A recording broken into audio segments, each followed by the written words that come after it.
στο λερωμένο μου μπατσάκι, μαύρο σαν την ψυχή μου, γι' αυτό το σημώνω. Στον τοίχο του σπιτιού μου καρφώσα ένα στιχάκι, να το κρεμάσω σαν ένα υγιεινικό φυτό, με τα ριχερείς με καπνούς από την πίπα της ειρήνης. Ζωγραφίζω ανέντιμους φαύλους τοίχους που μου δίνεις.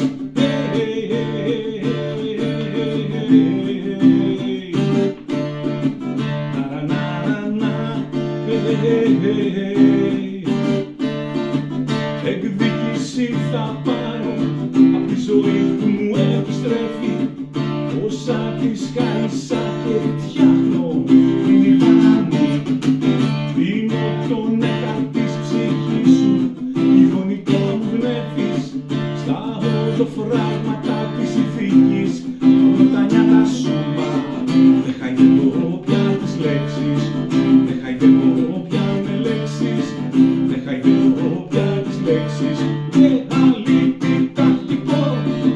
Δεν χαϊδεύω πια τις λέξεις, δεν χαϊδεύω πια με λέξεις, δεν χαϊδεύω πια τις λέξεις και αλληλεπιτακτικό.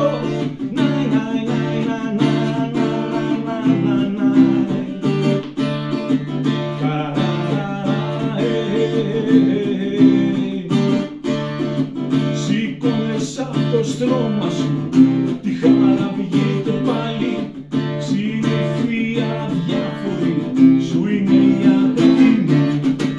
Κάνεις ευχή στο γυρισμό του να σε πάρει το τρένο που περνάει σφυριζώντας πάνω από το σώμα μου. Μα δεν χαϊδεύω πια τις λέξεις, δεν χαϊδεύω πια με λέξεις, δεν χαϊδεύω πια τις λέξεις και αλληλεπιτακτικό.